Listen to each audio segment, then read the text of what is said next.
Hello guys! Yan, kamusta? So, for today's video, ang share ko naman sa inyo is paano ba yung mga need nyong i-prepare for the upcoming 50 Cup.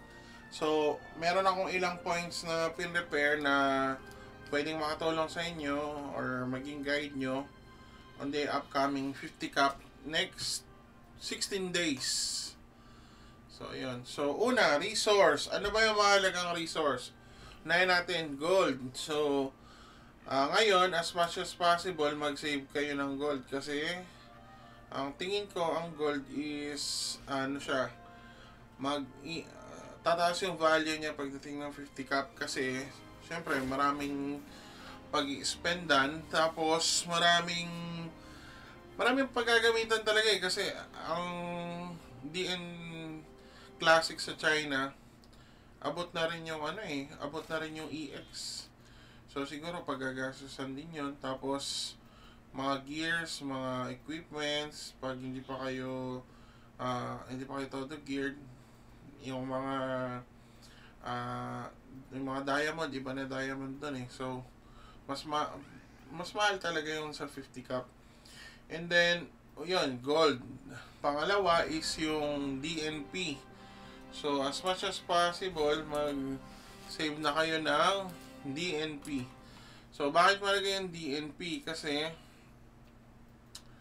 sa DNP, makakabili ka ng resource. Ako kasi, ang DNP ko ngayon is, nagagamit ko sa card box. So, mamaya ako na-explain kung ba't dun ko ginagamit.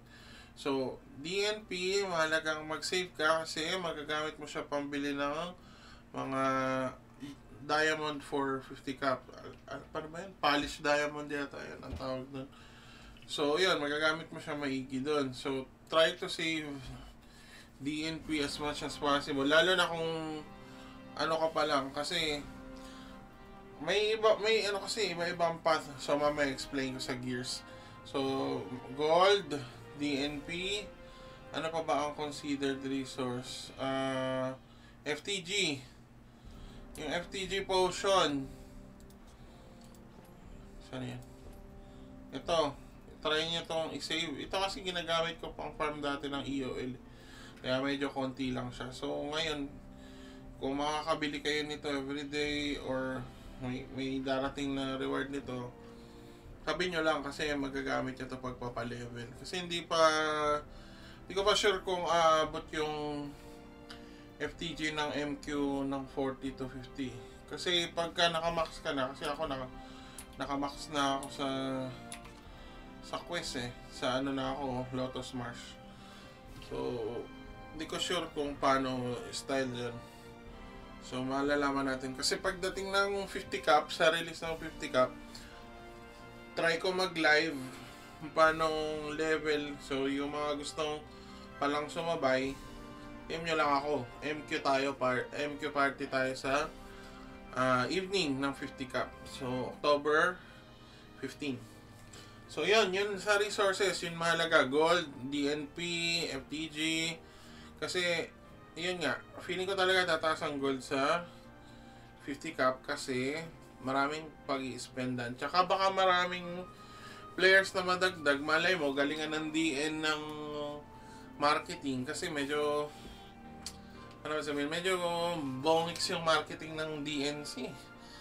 DN Classic, medyo bongix yung marketing. Kulang sila. Tapos kulang sila sa events. Yun yung weird talaga sa larong to. Anyways, next, gears. So, ang gears, meron yan dalawang path. So, pwede kang, tatlong path.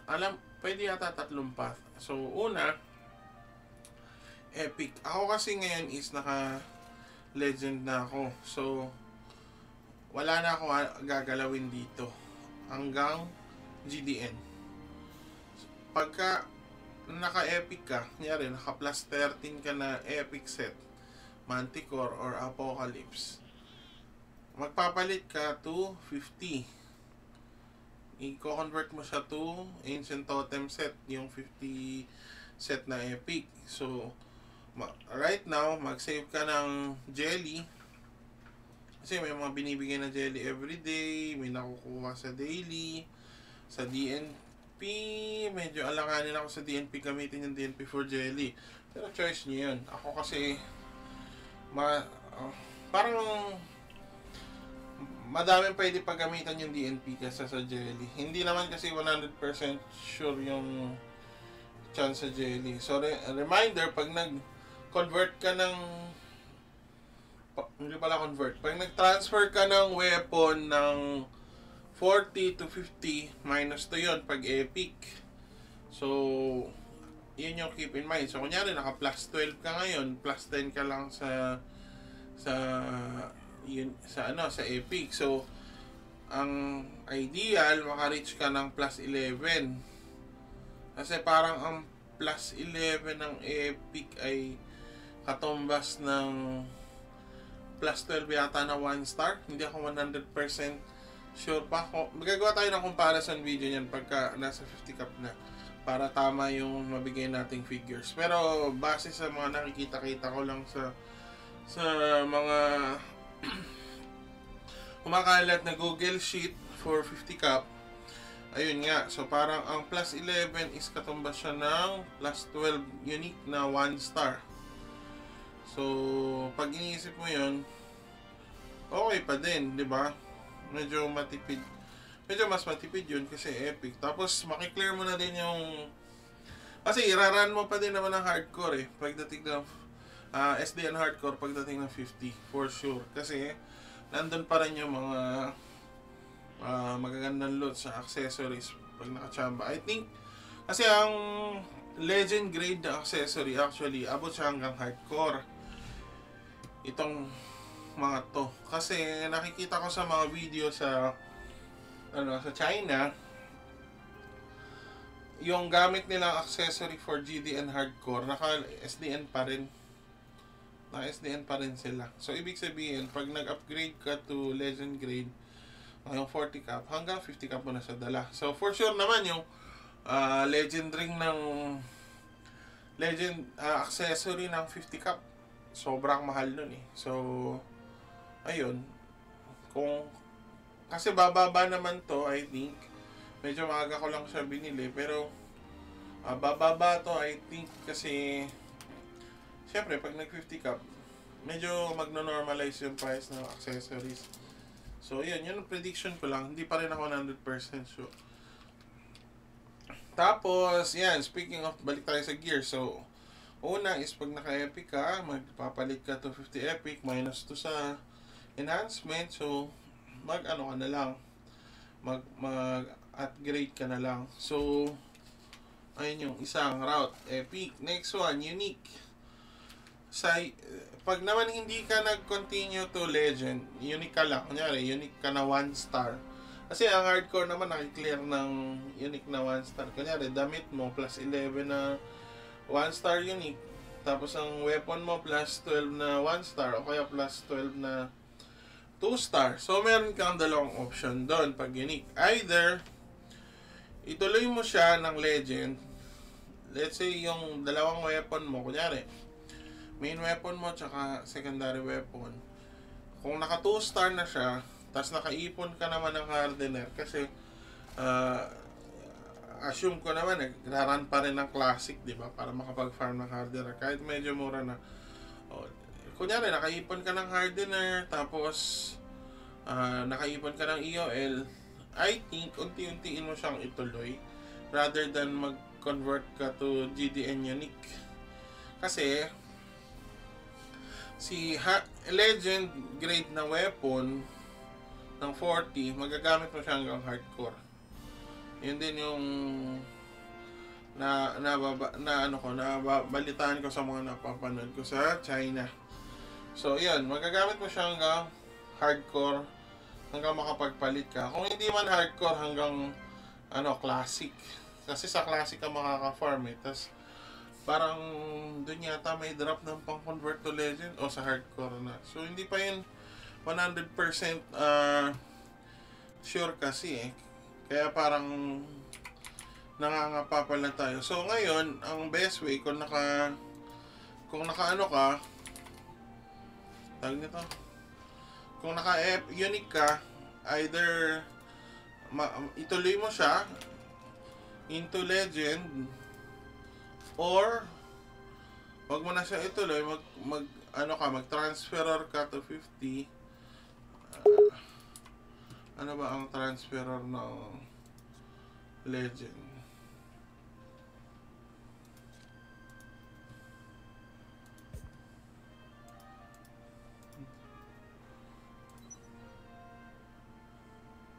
Nag-run na kayo classic.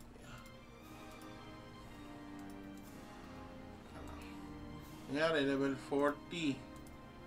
Unique.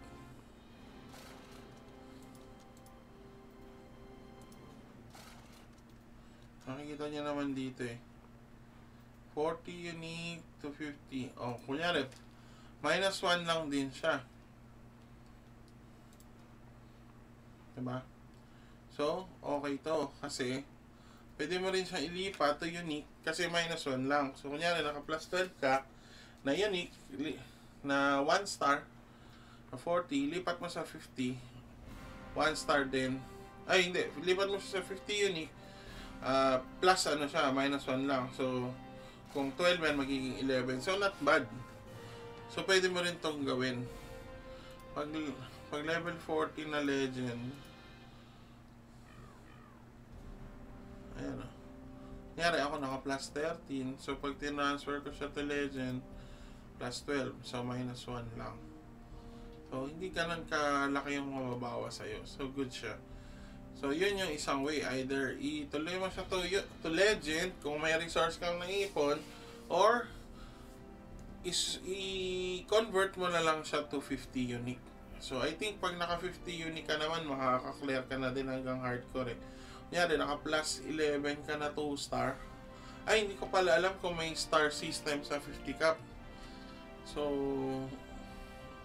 yun pala yung dapat nyo i-keep in mind bago kayo mag-convert. So, tingnan nyo kung ano ba yung mangyayari sa items sa 50 cap. So, ayun. So, next naman is after ng resource. Replyan ko lang to. Hello. Ayan, nag-apply na si Mom. So, ayun. So, next after resource naman is farming.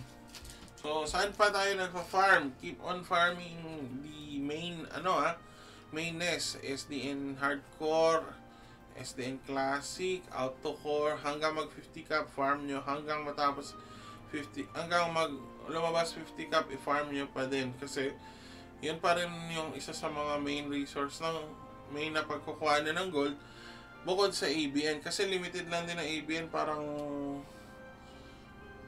3 times lang ba ang ABN or 5 times. So, ayun. Medyo limited lang din yung farming nyo doon. So, tingnan ko nga.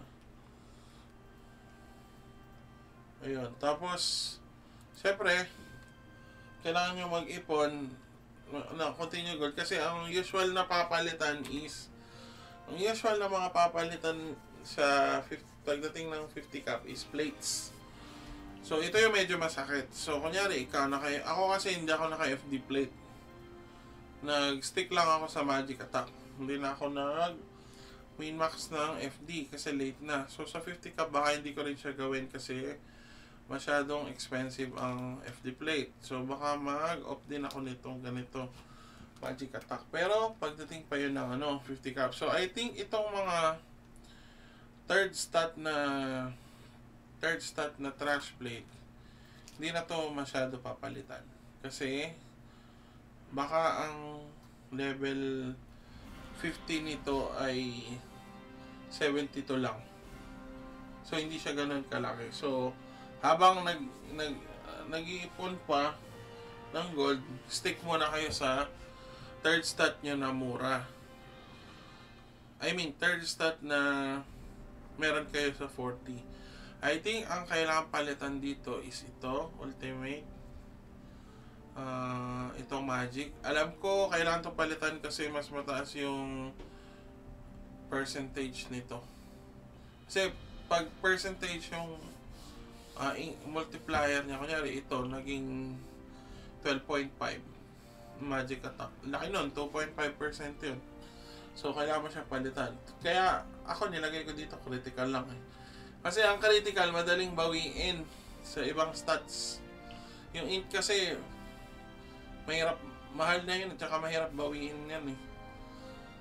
Ito, tinan mo, naka-critical din ako. Ito, I think, papalitan din to.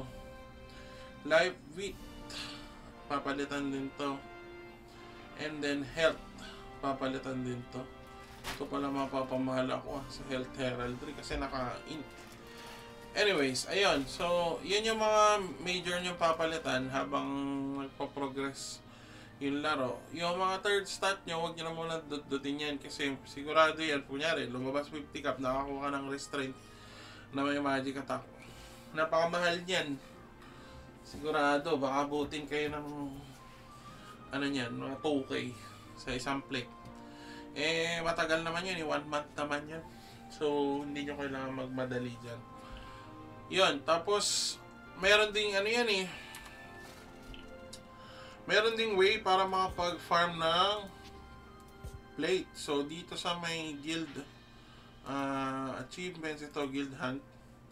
So kunyari belong kayo sa malaking guild, so pag inactivate to, make sure na mag-participate kayo dito sa mga ganito.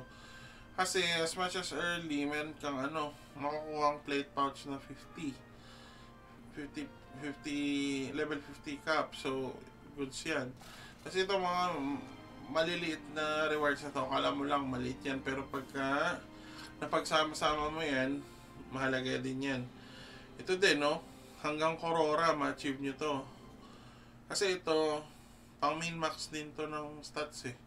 So very useful din yan. So ayun, pagkatapos nating mag-discuss ng farm, tapos na sa farm, no, next one, ang next na nilista ko is, yan nga, guild activeness. So, kung wala pa kayong guild, it's time to join a guild. Kasi, mayroon nang binigay si DN na update sa guild. So, mayroon nang use yung pag-join sa guild. So, kami, konti lang kami sa guild eh. Actually, nagre-recruit kami ng guild members. Kung wala pa kayong guild, kung PH kayo or English speaking, please, PM me so you can join our guild, join our Discord. Masasaya naman kalaro yung mga kasama ko sa guild. Ano din, makukulit din. So ayun. Ito nga, importante ito kasi may mga guild events, treasure hunt, guild hunt, tas baka madagdagan pa to eh, kasi hindi mo ma-predict si DN, walang patch na notes na plan eh. So baka madagdagan pa to. So ayun, make sure mag-join kayo sa guild, importante yan I think.